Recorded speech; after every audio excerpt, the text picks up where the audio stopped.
आप सभी को नमस्कार। आइए सुनते हैं भक्तवत्सल श्रीहरि के परम भक्त और उनके वाहन गरुण जी की जन्म कथा और उनके द्वारा अपनी माता के लिए अमृत के अपहरण की कथा।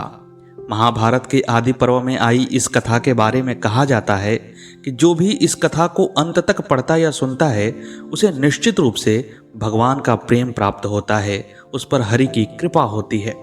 तो मैं यहाँ पठन का लाभ ले रहा हूँ, आप श्रवण का लाभ उठाइए। तो आइए कथा को प्रारंभ करते हैं। महर्षि कश्यप जी की अनेक पत्नियां थीं। उन्हीं में से प्रजापति दक्ष जी की दो पुत्रियां कद्रु और विनिता भी थीं। कद्रु से महर्षि कश्यप ने नाग वंश को उत्पन्न किया था, अतः कद्रु नागों की माता थीं। कहते हैं कि एक बार प्रजापति कश्यप जी पुत्र की कामना से यज्ञ कर रहे थे। उसमें ऋषियों, देवताओं तथा गंधर्वों ने भी बड़ी सहायता दी। उस यज्ञ में कश्यप जी ने इंद्र को समिधा लाने के काम पर नियुक्त किया था। समिधा वह लकड़ी होती है जिससे यज्ञ में हवन डाला जाता है। बालखिल्य मुनियों तथा अन्य देवगणों को भी यही कार्य सौंपा गया था। बालखिल्य मुनि अंगूठे के आकार के होते हैं और अपने शरीर को कष्ट देते हुए तपस्या किया करते हैं। चूंकि इंद्र शक्तिशाली थे, उन्होंने अपने बल के अनुसार लकड़ी का एक पहाड़ जैसा बोझ उठा लिया और उसे बिना कष्ट के ही वे ले आए। उन्होंने मार्ग में बहुत से ऐसे ऋषियों को देखा जो कद में बहुत ही छोटे थे। उनका सारा शरीर अंगूठे के मध्य भाग के बराबर था। वे सब मिलकर पलाश की एक बाती या एक छोटी सी टहनी लिए आ रहे थे। उन्होंने आहार छोड़ रखा था, तपस्या ही उनका धन था। वे अपने अंगों में ही समाये हुए से जान पड़ते थे। पानी से भरे हुए गोखुर को लांघने में भी उन्हें बड़ा कलेश होता था। गोखुर यानी कि गाय के खूर से जो गड्ढा बनता है और उसमें यदि पानी भर जाए तो उसे गोखुर कहते हैं। अपने बल के घमंड में मतवाले इंद्र ने आश्चर्यचकित होकर उन सबको देखा और उनकी हंसी उड़ाते हुए वे अपमान पूर्वक उन्हें लांघकर शीघ्रता के साथ आगे बढ़ गए। इंद्र के इस व्यवहार से वालखिल्य मुनियों को बड़ा रोष हुआ। उनके हृदय में भारी क्रोध का उदय हो गया। अतः उन्होंने उस समय एक ऐसे महान कर्म का आरंभ किया जिसका परिणाम इंद्र के लिए भयंकर था। वे सभी महर्षि संयम पूर्वक उत्तम व्रत का पालन करने वाले थे। उन्होंने मन ही मन यह संकल्प किया कि संपूर्ण देवताओं के लिए कोई दूसरा ही इंद्र उत्पन्न हो, जो वर्तमान देवराज के लिए भयदायक, इच्छा अनुसार पराक्रम करने वाला और अपनी रुचि के अनुसार चलने की शक्ति रखने वाला हो। शौर्य और वीर्य में वह इंद्र से 100 गुना बढ़कर हो। उसका वेग मन के समान तीव्र हो। हमारी तपस्या के फल से अब ऐसा ही वीर प्रकट हो जो इंद्र के लिए भयंकर हो। उनका यह संकल्प सुनकर 100 यज्ञों का अनुष्ठान पूर्ण करने वाले देवराज इंद्र को बड़ा ही संताप हुआ और वे कठोर व्रत का पालन करने वाले कश्यप जी की शरण में गए। देवराज इंद्र के मुख से उनका संकल्प सुनकर प्रजापति कश्यप वालखिल्यों के पास गए और उनसे उस कर्म की सिद्धि के संबंध में प्रश्न किया। सत्यवादी महर्षि वालखिल्यों ने हाँ ऐसी ही बात है कहकर अपने कर्म की सिद्धि का प्रतिपादन किया। तब प्रजापति कश्यप ने उन्हें सांत्वना पूर्वक समझाते हुए कहा, तपोधनो, ब्रह्मा जी की आज्ञा से ये पुरंदर तीनों लोकों के इंद्र बनाए गए हैं और आप लोग भी दूसरे इंद्र की उत्पत्ति के लिए प्रयत्नशील हैं। संत महात्माओं, आप ब्रह्मा जी का वचन मिथ्या न करें। साथ ही मैं यह भी चाहता हूं कि आपके द्वारा किया हुआ यह अभिष्ट संकल्प भी मिथ्या न हो। अतः अत्यंत बल और सत्व गुण से संपन्न जो यह भावी पुत्र है वह पक्षियों का इंद्र हो। देवराज इंद्र आपके पास याचक बनकर आए हैं, आप इन पर अनुग्रह करें। महर्षि कश्यप के ऐसा कहने पर तपस्या के धनी वालखिल्य मुनि उन मुनिश्रेष्ठ प्रजापति का सत्कार करके बोले। वालखिल्यों ने कहा, प्रजापते, हम सब लोगों का यह अनुष्ठान इंद्र के लिए हुआ था और आपका यह यज्ञ समारोह संतान के लिए अभिष्ट था। अतः इस फल सहित कर्म को आप ही स्वीकार करें और जिसमें सबकी भलाई दिखाई दे वैसा ही करें। इसी समय शुभ लक्षणा दक्ष कन्या कल्याणमयी विनिता देवी, जो उत्तम यश से सुशोभित थीं, पुत्र की कामना से तपस्या पूर्वक ब्रह्मचर्य व्रत का पालन करने लगी। ऋतु काल आने पर जब वह स्नान करके शुद्ध हुई तब अपने स्वामी की सेवा में गईं। उस समय कश्यप जी ने उनसे कहा, देवी, तुम्हारा यह अभिष्ट समारंभ अवश्य ही सफल होगा। तुम ऐसे 2 पुत्रों को जन्म दोगी जो बड़े वीर और तीनों लोकों पर शासन करने की शक्ति रखने वाले होंगे। वालखिल्यों की तपस्या तथा मेरे संकल्प से तुम्हें 2 परम सौभाग्यशाली पुत्र प्राप्त होंगे, जिनकी तीनों लोकों में पूजा होगी। इतना कहकर भगवान कश्यप ने पुनः विनता से कहा, देवी, यह गर्भ महान अभ्युदयकारी होगा, अतः इसे सावधानी से धारण करो। तुम्हारे ये दोनों पुत्र संपूर्ण पक्षियों के इंद्र पद का उपभोग करेंगे। स्वरूप से पक्षी होते हुए भी इच्छा अनुसार रूप धारण करने में समर्थ और लोक संभावित वीर होंगे।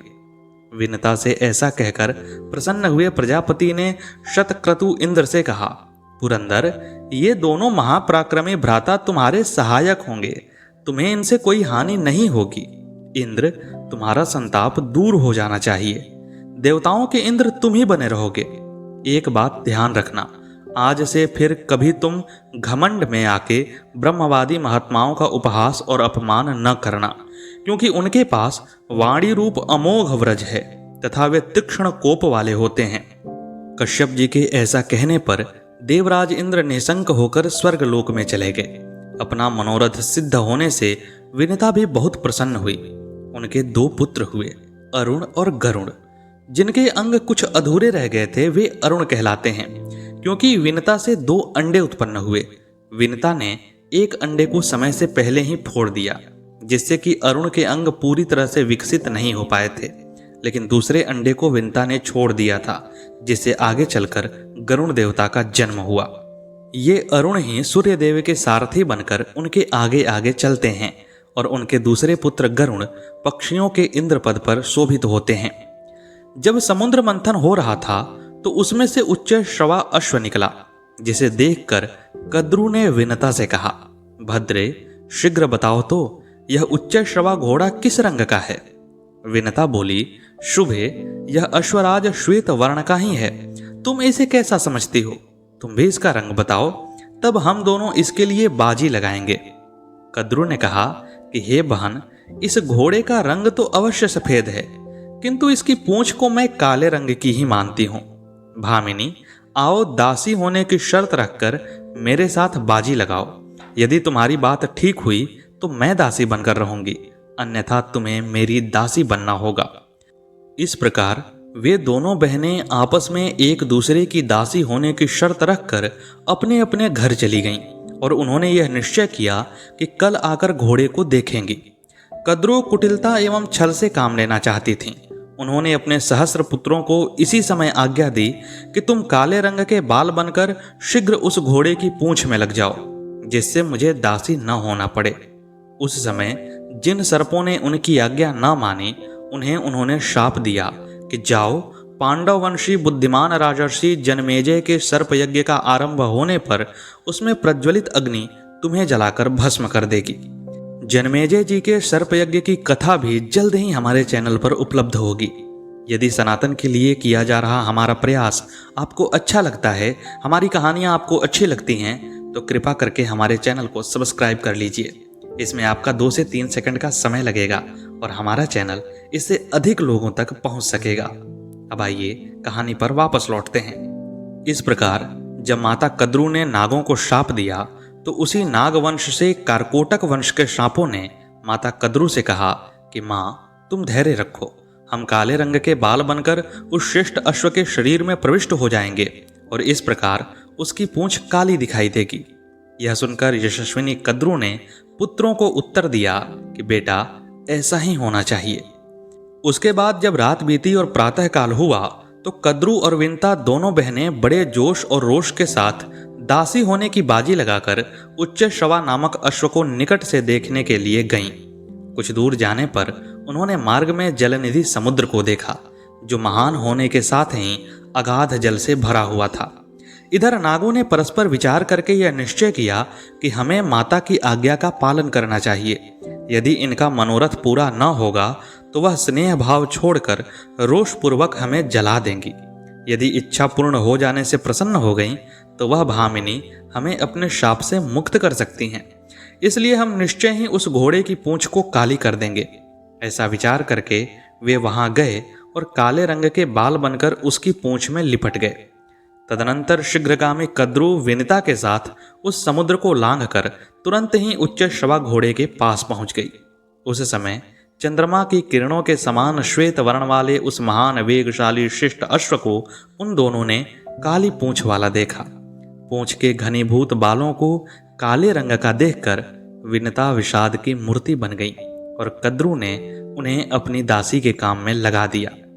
पहले की लगाई हुई बाजी हार कर विनिता उस स्थान पर दुख से संतप्त हो उठी और उन्होंने दासी भाव स्वीकार कर लिया।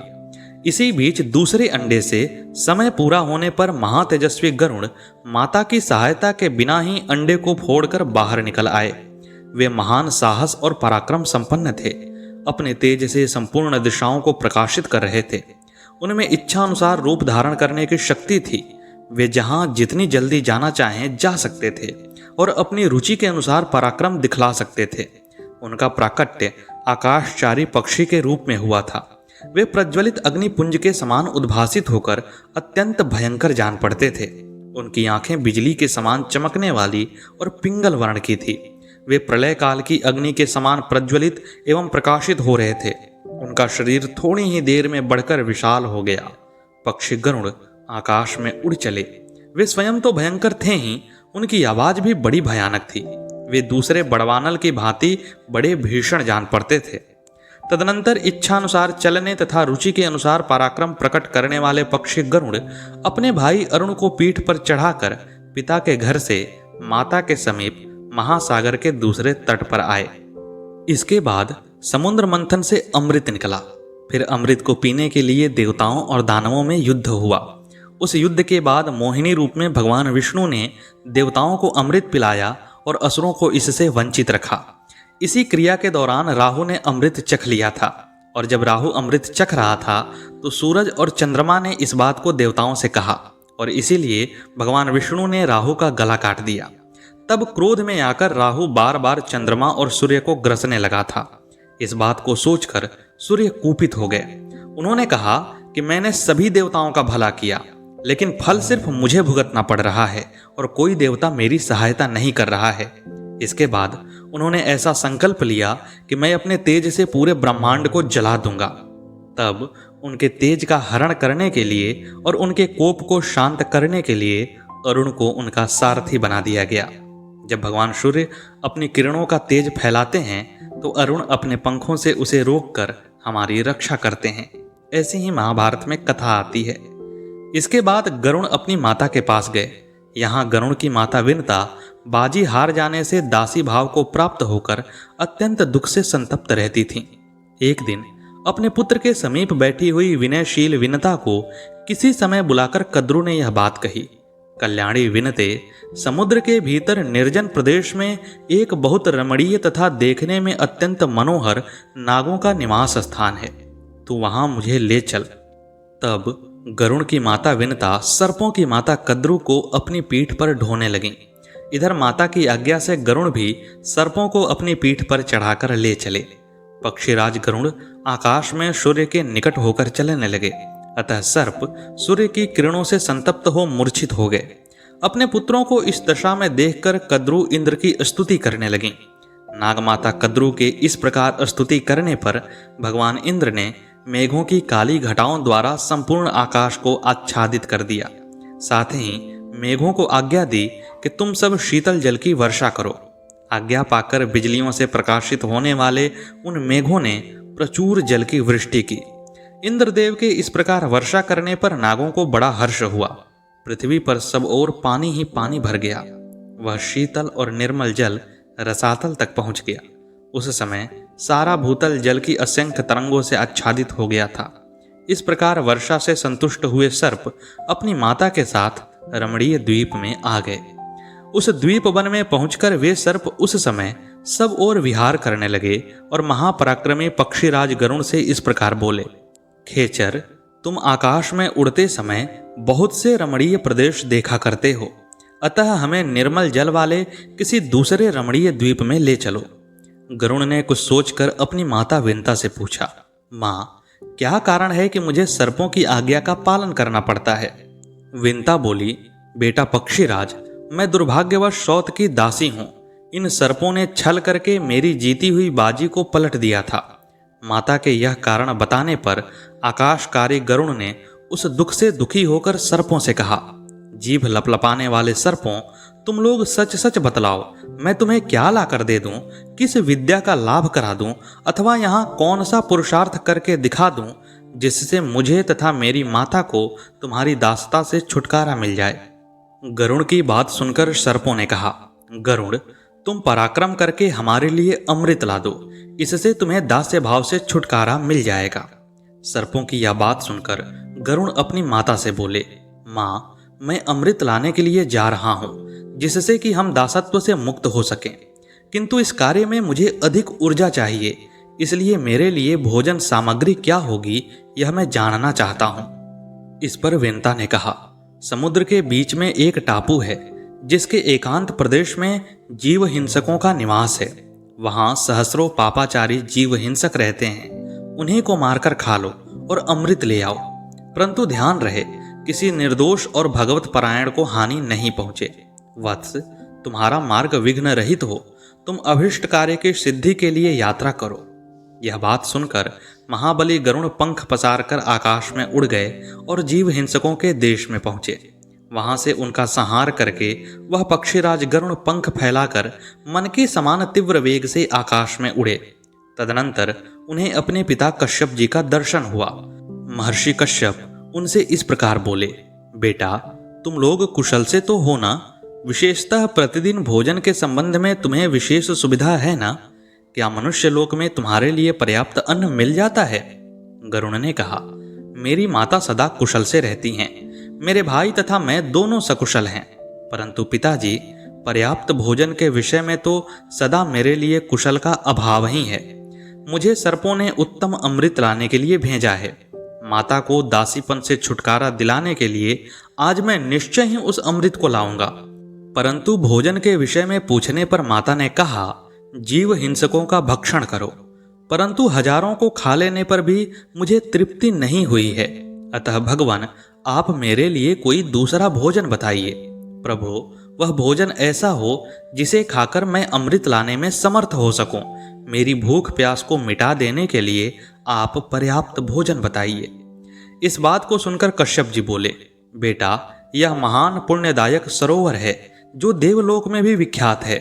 उसमें एक हाथी नीचे को मुंह किए सदा सूंड से पकड़कर एक कछुए को खींचता रहता है। वह कछुआ पूर्व जन्म में उसका बड़ा भाई था। दोनों में पूर्व जन्म का वैर चला आ रहा है। उनमें यह वैर क्यों और कैसे हुआ, ये सारी बातें मैं ठीक ठीक बता रहा हूं, तुम ध्यान देकर सुनो। पूर्व काल में विभावसु नाम से एक प्रसिद्ध महर्षि हुए। वे स्वभाव के बड़े क्रोधी थे। उनके छोटे भाई का नाम सुप्रतीक था। वे भी बड़े तपस्वी थे। महामुनि सुप्रतीक अपने धन को बड़े भाई के साथ एक जगह नहीं रखना चाहते थे। सुप्रतीक प्रतिदिन बंटवारे के लिए आग्रह करते ही रहते थे। तब एक दिन बड़े भाई विभावसु ने सुप्रतीक से कहा, भाई, बहुत से मनुष्य मोहवश सदा धन का बंटवारा कर लेने की इच्छा रखते हैं। तदनंतर हो जाने पर धन के मोह में फंसकर वे एक दूसरे के विरोधी हो परस्पर क्रोध करने लगते हैं। इसलिए जो लोग अलग अलग होकर आपस में फूट पैदा कर लेते हैं, उनका शीघ्र ही ऐसा विनाश हो जाता है जिसकी कहीं तुलना नहीं है। अतः साधु पुरुष भाइयों के बीच अलगाव या बंटवारे की प्रशंसा नहीं करते, क्योंकि इस प्रकार मट जाने वाले भाई गुरु स्वरूप शास्त्र की उल्लंघनीय आज्ञा के अधीन नहीं रह जाते और एक दूसरे को संदेह की दृष्टि से देखने लगते हैं। सुप्रतीक, तुम्हें वश में करना असंभव हो रहा है और तुम भेदभाव के कारण ही बंटवारा करके धन लेना चाहते हो, इसलिए तुम्हें हाथी की योनि में जन्म लेना पड़ेगा। इस प्रकार शाप मिलने पर सुप्रतीक ने विभावसु से कहा, तुम भी पानी के भीतर विचरने वाले कछुए हो जाओगे। इस प्रकार सुप्रतीक और विभावसु मुनि एक दूसरे के शाप से हाथी और कछुए की योनि में पड़े हैं। धन के लिए उनके मन में मोह छा गया है और इसीलिए वे एक दूसरे के शत्रु बने हुए युद्ध करते हैं। वे दोनों एक दूसरे को मारने की इच्छा से मतवाले बने रहते हैं। तुम शीघ्र जाकर उन दोनों को भोजन के उपयोग में लाओ और अपने इस अभिष्ट कार्य की साधना करो। कछुआ महान मेघखंड के समान है और हाथी भी महान पर्वत के समान भयंकर है। उन्हीं दोनों को खाकर अमृत ले आओ, क्योंकि वे दोनों के युद्ध से देवताओं को बड़ा ही कष्ट होता है और वे इस सरोवर का उपभोग नहीं कर पा रहे हैं। कश्यप जी गरुण से ऐसा कहकर उस समय उनके लिए मंगल मनाते हुए बोले, गरुड़, युद्ध में देवताओं के साथ लड़ते हुए तुम्हारा मंगल हो। पक्षी प्रवर, भरा हुआ कलश, ब्राह्मण, गौवें तथा और जो कुछ भी मांगलिक वस्तुएं हैं वे तुम्हारे लिए कल्याणकारी हों। पिता के ऐसा कहने पर गरुड़ उस सरोवर के निकट गए। उन्होंने देखा सरोवर का जल अत्यंत निर्मल है और नाना प्रकार के पक्षी इसमें सब ओर चहचहा रहे हैं। तदनंतर भयंकर वेगशाली अंतरिक्षगामी गरुड़ ने पिता के वचन का स्मरण करके एक पंजे से हाथी को और दूसरे से कछुए को पकड़ लिया। फिर वे पक्षीराज आकाश में ऊंचे उड़ गए। उड़कर वे फिर अलंब तीर्थ में जा पहुंचे। वहां मेरुगिरी पर बहुत से दिव्य वृक्ष अपनी स्वर्णमय शाखा प्रशाखाओं के साथ लहलहा रहे थे। जब गरुड़ उनके पास गए तब उनके पंखों की वायु से आहत होकर वे सभी दिव्य वृक्ष इस भय से कंपित हो उठे कि कहीं ये हमें तोड़ न डालें। वहीं एक बहुत बड़ा विशाल वट वृक्ष था। उसने मन के समान तीव्र वेग से आते हुए पक्षियों के सरदार गरुड़ से कहा कि पक्षीराज, यह जो मेरी 100 योजन तक फैली हुई सबसे बड़ी शाखा है, इस पर बैठकर तुम इस हाथी और कछुए को खा लो। तब पर्वत के समान विशाल शरीर वाले पक्षियों में श्रेष्ठ वेगशाली गरुड़ सहस्रों विहंगमों से सेवित उस महान वृक्ष को कंपित करते हुए तुरंत उस पर जा बैठे। बैठते ही अपने असह्य वेग से उन्होंने सघन पल्लवों से सुशोभित उस विशाल शाखा को तोड़ डाला। इतने में ही उनकी दृष्टि वाल्यखिल्य नाम वाले महर्षियों पर पड़ी, जो नीचे मुंह किए उसी शाखा में लटक रहे थे। तपस्या में तत्पर हुए उन ब्रह्मर्षियों को वट की शाखा में लटकते देख गरुड़ ने सोचा, इसमें ऋषि लटक रहे हैं, मेरे द्वारा इनका वध न हो जाए। यह गिरती हुई शाखा इन ऋषियों को अवश्य मार डालेगी। यह विचार कर वीरवर पक्षीराज गरुड़ ने हाथी और कछुए को तो अपने पंजों में दृढ़तापूर्वक पकड़ा ही था, उन महर्षियों के विनाश के भय से झटपट वह शाखा अपनी चोंच में ले ली। उन मुनियों की रक्षा के लिए गरुड़ ने ऐसा अद्भुत पराक्रम किया था जिसे देवता भी नहीं कर सकते थे। गरुड़ का ऐसा अलौकिक कर्म देखकर वे महर्षि आश्चर्य से चकित हो उठे। उनके हृदय में कंप छा गया और उन्होंने उस महान पक्षी का नाम इस प्रकार रखा, ये आकाश में विचरने वाले सर्पभोजी पक्षीराज भारी भार लेकर उड़ रहे हैं, इसलिए गुरोम आदाय उड्डी इति गरुड़, इस व्युत्पत्ति के अनुसार ये गरुड़ कहलाएंगे। तदनंतर गरुड़ अपने पंखों की हवा से बड़े बड़े पर्वतों को कंपित करते हुए धीरे धीरे उड़ने लगे। इस प्रकार वे हाथी और कछुओं को साथ लिए हुए ही अनेक देशों में उड़ते फिरे। वाल्यखिल्य ऋषियों के ऊपर दया भाव होने के कारण ही वे कहीं बैठ नहीं सकते थे और उड़ते उड़ते अनायास ही पर्वत श्रेष्ठ गंधमादन पर जा पहुंचे। वहां उन्होंने तपस्या में लगे हुए अपने पिता कश्यप जी को देखा। पिता ने भी अपने पुत्र को देखा। पक्षीराज का स्वरूप दिव्य था। वे तेज पराक्रम और बल से संपन्न तथा मन और वायु के समान वेगशाली थे। उन्हें देखकर पर्वत के शिखर का भान होता था। वे उठे हुए ब्रह्मदंड के समान जान पड़ते थे। उनका स्वरूप ऐसा था जो चिंतन और ध्यान में नहीं आ सकता था। वे समस्त प्राणियों के लिए भय उत्पन्न कर रहे थे। उन्होंने अपने भीतर महान पराक्रम धारण कर रखा था। वे भयंकर प्रतीत होते थे। गरुड़ को देखकर महर्षि कश्यप जी ने कहा कि बेटा, कहीं दुस्साहस का काम न कर बैठना, नहीं तो तत्काल भारी दुख में पड़ जाओगे। सूर्य की किरणों का पान करने वाले वाल्यखिल्य महर्षि कुपित होकर तुम्हें भस्म न कर डाले। तदनंतर पुत्र के लिए महर्षि कश्यप ने तपस्या से निष्पाप हुए महाभाग वाल्यखिल्य मुनियों को इस प्रकार प्रसन्न किया। कश्यप जी बोले, तपोधनो, गरुड़ का यह उद्योग प्रजा के हित के लिए हो रहा है। ये महान पराक्रम करना चाहते हैं, आप लोग इन्हें आज्ञा दें। इसके बाद भगवान कश्यप के अनुरोध करने पर वे वाल्यखिल्य मुनि उस शाखा को छोड़कर तपस्या करने के लिए परम पुण्यमय हिमालय पर चले गए। उनके चले जाने पर विनतानंदन गरुड़ ने, जो मुंह में शाखा लिए रहने के कारण कठिनाई से बोल पाते थे, अपने पिता कश्यप जी से पूछा, भगवान, इस वृक्ष की शाखा को मैं कहाँ छोड़ दूं? आप मुझे ऐसा कोई स्थान बतावें जहां बहुत दूर तक मनुष्य न रहते हों। तब कश्यप जी ने उन्हें एक ऐसा पर्वत बता दिया जो सर्वथा निर्जन था, जिसकी कंदराएं बर्फ से ढकी हुई थीं और जहां दूसरा कोई मन से भी नहीं पहुंच सकता था। उस बड़े पेट वाले पर्वत का पता पाकर महान पक्षी गरुड़ उसको लक्ष्य करके शाखा, हाथी और कछुए सहित बड़े वेग से उड़े। गरुड़ वटवृक्ष की जिस विशाल शाखाओं को चोंच में लेकर जा रहे थे वह इतनी मोटी थी कि 100 पशुओं के चमड़े से बनाई हुई रस्सी भी उसे लपेट नहीं सकती थी। पक्षीराज गरुड़ उसे लेकर थोड़ी ही देर में वहां से 1,00,000 योजन दूर चले आए। पिता के आदेश से क्षण भर में उस पर्वत पर पहुंचकर उन्होंने वह विशाल शाखा वहीं छोड़ दी। गिरते समय उससे बड़ा भारी शब्द हुआ। वह पर्वतराज उनके पंखों की वायु से आहत होकर कांप उठा। उस पर उगे हुए बहुतेरे वृक्ष गिर पड़े और वह फूलों की वर्षा सी करने लगे।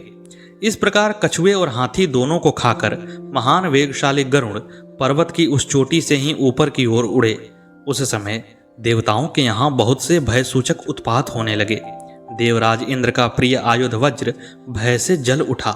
आकाश में दिन में ही धुएं और लपटों के साथ उल्का गिरने लगी। वसु, रुद्र, आदित्य, साध्य, मरुदगण तथा और जो देवता हैं उन सबके आयुध परस्पर इस प्रकार उपद्रव करने लगे जैसा पहले कभी देखने में नहीं आया था। ये भयंकर उत्पात देखकर देवताओं सहित इंद्र भय से व्याकुल हो गए और बृहस्पति जी से इस प्रकार बोले, हे भगवान, सहसा ये भयंकर उत्पात क्यों होने लगे हैं? मैं ऐसा कोई शत्रु नहीं देखता जो युद्ध में हम देवताओं का तिरस्कार कर सके। बृहस्पति जी ने कहा, देवराज इंद्र, तुम्हारे ही अपराध और प्रमाद से तथा महात्मा वालखिल्य महर्षियों के तप के प्रभाव से कश्यप मुनि और विनता के पुत्र पक्षीराज गरुड़ अमृत का अपहरण करने के लिए आ रहे हैं। वे बड़े बलवान और इच्छानुसार रूप धारण करने में समर्थ हैं। बलवानों में श्रेष्ठ आकाशचारी गरुड़ अमृत हर ले जाने में समर्थ हैं। मैं उनमें सब प्रकार की शक्तियों के होने की संभावना करता हूँ। वे असाध्य कार्य भी सिद्ध कर सकते हैं। बृहस्पति जी की यह बात सुनकर देवराज इंद्र अमृत की रक्षा करने वाले देवताओं से बोले, रक्षकों, महान पराक्रमी और बलवान पक्षी गरुड़ यहाँ से अमृत हर ले जाने को उद्यत हैं। मैं तुम्हें सचेत कर देता हूँ जिससे वे बलपूर्वक इस अमृत को न ले जा सकें। बृहस्पति जी ने कहा है कि उनके बल की कहीं तुलना नहीं है। इंद्र की यह बात सुनकर देवता बड़े आश्चर्य में पड़ गए और यत्नपूर्वक अमृत के चारों ओर से घेर कर खड़े हो गए। प्रतापी इंद्र भी हाथ में वज्र लेकर वहां डट गए। परंतु आकाश में विचरने वाले महापराक्रमी विनता कुमार ने वेगपूर्वक आक्रमण करके उन देवताओं को विकल कर दिया। फिर वे अमृत की ओर झपटे और सुरक्षा चक्र को तोड़ फोड़कर अमृत के पात्र को उठाकर बड़ी तेजी के साथ वहां से उड़ चले। उन्होंने स्वयं अमृत को नहीं पिया, केवल उसे लेकर शीघ्रतापूर्वक वहां से निकल गए और सूर्य की प्रभा का तिरस्कार करते हुए बिना थकावट के चले आए। उस समय आकाश में विंतानंदन गरुड़ की भगवान श्री विष्णु से भेंट हो गई। भगवान नारायण गरुड़ के लोलुप रहित पराक्रम से बहुत संतुष्ट हुए थे। अतः उन अविनाशी भगवान श्री विष्णु ने आकाशचारी गरुड़ से कहा, मैं तुम्हें वर देना चाहता हूँ। अंतरिक्ष में विचरने वाले गरुड़ ने यह वर मांगा, प्रभु, मैं आपके ऊपर ध्वज में स्थित हो जाऊं। इतना कहकर वे भगवान नारायण से फिर यूं बोले, भगवान, मैं अमृत पिए बिना ही अजर अमर हो जाऊं। तब भगवान विष्णु ने विंतानंदन गरुड़ से कहा, एवमस्तु, ऐसा ही हो। वे दोनों वर ग्रहण करके गरुड़ ने भगवान श्री विष्णु से कहा, देव, मैं भी आपको कुछ देना चाहता हूं, आप भी कुछ मांग लीजिए। तब श्रीहरि ने महाबली गुरुत्मान से अपना वाहन होने का वरदान मांगा। वास्तव में यह वरदान श्रीहरि ने मांगा तो अवश्य, परंतु प्रभु ने मातृभक्ति के परिणाम स्वरूप गरुड़ को अपना वाहन बनाकर उन पर परम कृपा ही किया। तत्पश्चात भगवान विष्णु ने गरुड़ को अपना ध्वज बना लिया, उन्हें ध्वज के ऊपर स्थान दिया और कहा, इस प्रकार तुम मेरे ऊपर तथा मेरे नीचे दोनों जगह पर रहोगे। तदनंतर भगवान नारायण को प्रणाम करके पक्षी गरुड़ वहां से वेगपूर्वक चले। महान वेगशाली गरुड़ उस समय वायु से होड़ लगाते चल रहे थे। पक्षियों के सरदार उन खगश्रेष्ठ गरुड़ को अमृत का अपहरण करके लिए जाते देख इंद्र ने रोष में भरकर उनके ऊपर वज्र से आघात किया। विहंग प्रवर गरुड़ ने उस युद्ध में वज्राहत होकर भी हंसते हुए मधुर वाणी में इंद्र से कहा, देवराज, जिनकी हड्डी से यह वज्र बना है, उन महर्षि का सम्मान मैं अवश्य करूंगा। देवराज, ऋषि के साथ साथ तुम्हारा और तुम्हारे वज्र का भी आदर करूंगा। इसलिए मैं अपनी एक पांख, जिसका तुम कहीं अंत नहीं पा सकोगे, त्याग देता हूं। तुम्हारे वज्र के प्रहार से मेरे शरीर में कुछ भी पीड़ा नहीं हुई है। ऐसा कहकर पक्षीराज ने अपना एक पंख गिरा दिया। उस गिरे हुए परम उत्तम पंख को देखकर सब प्राणियों को बड़ा हर्ष हुआ और उसी के आधार पर उन्होंने गरुण का नामकरण किया। वह सुंदर पंख देखकर लोगों ने कहा, जिसका यह सुंदर पंख है वह पक्षी सुपर्ण नाम से विख्यात हो। गरुण पर वज्र भी निष्फल हो गया। यह महान आश्चर्य की बात देखकर सहस्त्र नेत्रों वाले इंद्र ने मन ही मन विचार किया, अहो, यह पक्षी रूप में कोई महान प्राणी है। ऐसा सोचकर उन्होंने कहा, विहंग प्रवर, मैं तुम्हारे सर्वोत्तम उत्कृष्ट बल को जानना चाहता हूँ। तुम्हारे साथ ऐसी मैत्री स्थापित करना चाहता हूँ जिसका कभी अंत न हो। तब गरुण ने कहा कि देव पुरंदर, जैसी तुम्हारी इच्छा है उसके अनुसार तुम्हारे साथ मेरी मित्रता स्थापित हो। मेरा बल भी जान लो, वह महान और असह्य है। हे देवराज, साधु पुरुष स्वेच्छा से अपने बल की स्तुति और अपने ही मुख से अपने गुणों का बखान अच्छा नहीं मानते, किंतु सखे, तुमने मित्र मानकर पूछा है इसलिए मैं बता रहा हूं, क्योंकि अकारण ही अपनी प्रशंसा से भरी हुई बात नहीं कहनी चाहिए, किंतु किसी मित्र के पूछने पर सच्ची बात कहने में कोई हर्ज नहीं है। इंद्र, पर्वत, वन और समुद्र के जल सहित सारी पृथ्वी को तथा इसके ऊपर रहने वाले आपको भी अपने एक पंख पर उठाकर मैं बिना परिश्रम के उड़ सकता हूँ, अथवा संपूर्ण चराचर लोकों को एकत्र करके यदि मेरे ऊपर रख दिया जाए तो मैं सबको बिना परिश्रम के ढो सकता हूँ। इससे तुम मेरे महान बल को समझ लो। वीरवर गरुण के इस प्रकार कहने पर श्रीमानों में श्रेष्ठ किरीटधारी सर्वलोक हितकारी भगवान देवेंद्र ने कहा, मित्र, तुम जैसा कहते हो वैसी ही बात है। तुम में सब कुछ संभव है।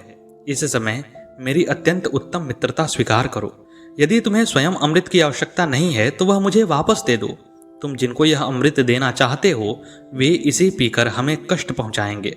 गरुड़ ने कहा, स्वर्ग के सम्राट, सहस्त्र आंखों वाले इंद्र, किसी कारणवश मैं यह अमृत ले जाता हूं। इसे किसी को भी पीने नहीं दूंगा। मैं स्वयं जहां इसे रख दूं वहां से तुम तुरंत उठा ले जा सकते हो। इंद्र बोले, पक्षीराज, तुमने यहाँ जो बात कही है उससे मैं बहुत संतुष्ट हूँ। खगश्रेष्ठ, तुम मुझसे जो चाहो वर मांग लो। इंद्र के ऐसा कहने पर गरुण को कद्रु पुत्रों की दुष्टता का स्मरण हो आया। साथ ही उनके उस कपटपूर्ण बर्ताव की भी याद आ गई जो माता को दासी बनाने में कारण था। अतः उन्होंने इंद्र से कहा, इंद्र, यद्यपि मैं सब कुछ करने में समर्थ हूँ तो भी तुम्हारी इस याचना को पूर्ण करूंगा कि अमृत दूसरे को न दिया जाए। साथ ही तुम्हारे कथनानुसार यह वर भी मांगता हूं कि महाबली सर्प मेरे भोजन की सामग्री हो जाएं। तब दानव शत्रु इंद्र तथास्तु कहकर योगीश्वर देवादिदेव परमात्मा श्रीहरि के पास गए। श्रीहरि ने भी गरुण की कही हुई बात का अनुमोदन किया। तदनंतर स्वर्गलोक के स्वामी भगवान इंद्र पुनः गरुण को संबोधित करके इस प्रकार बोले, तुम जिस समय इस अमृत को कहीं रख दोगे उसी समय मैं इसे हर ले आऊंगा। ऐसा कहकर इंद्र चले गए। फिर सुंदर पंख वाले गरुड़ तुरंत ही अपनी माता के समीप आ पहुंचे। तदनंतर अत्यंत प्रसन्न होकर वे समस्त सर्पों से इस प्रकार बोले, सर्पों, मैंने तुम्हारे लिए यह अमृत ला दिया है।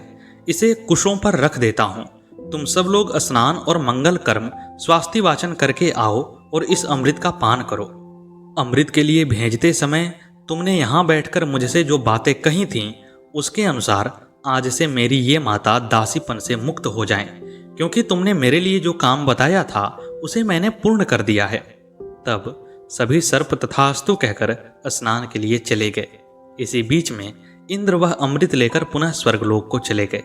इसके बाद अमृत पीने की इच्छा वाले सर्प स्नान, जप और मंगल कार्य करके प्रसन्नता पूर्वक उस स्थान पर आए जहां कुश के आसन पर अमृत रखा गया था। आने पर उन्हें मालूम हुआ कि कोई उसे हर ले गया है। तब सर्पों ने यह सोचकर संतोष किया कि यह हमारे कपटपूर्ण बर्ताव का बदला है। फिर यह समझकर कि यहाँ अमृत रखा गया था इसलिए संभव है कि इसमें उसका कुछ अंश लगा हो, सर्पों ने उस समय कुशों को चाटना शुरू कर दिया। ऐसा करने से सर्पों की जीभ के 2 भाग हो गए। तभी से पवित्र अमृत का स्पर्श होने के कारण कुशों को पवित्री की संज्ञा दी गई है। इस प्रकार महात्मा गरुड़ ने देवलोक से अमृत का अपहरण किया और सर्पों के समीप तक उसे पहुंचाया। साथ ही सर्पों को द्विजिह्व या 2 जिह्वाओं से युक्त बना दिया। उस दिन से सुंदर पंख वाले गरुड़ अत्यंत प्रसन्न हो अपनी माता के साथ रहकर वहां वन में इच्छा अनुसार घूमने फिरने लगे। वे सर्पों को खाते और पक्षियों से सादर सम्मानित होकर अपनी उज्जवल कीर्ति चारों ओर फैलाते हुए माता विंता को आनंद देने लगे। जो मनुष्य इस कथा को सदा ही पढ़ता अथवा सुनता है वह पक्षीराज महात्मा गरुड़ के गुणों का गान करने से भगवान श्रीहरि का परम प्रिय होकर निश्चय ही स्वर्गलोक में निवास करता है। तो दोस्तों, यह थी गरुड़ जी की महान कथा। कैसी लगी आपको कमेंट बॉक्स में अवश्य बताइएगा। मिलते हैं अगले वीडियो में अगली प्रस्तुति के साथ। तब तक के लिए नमस्कार।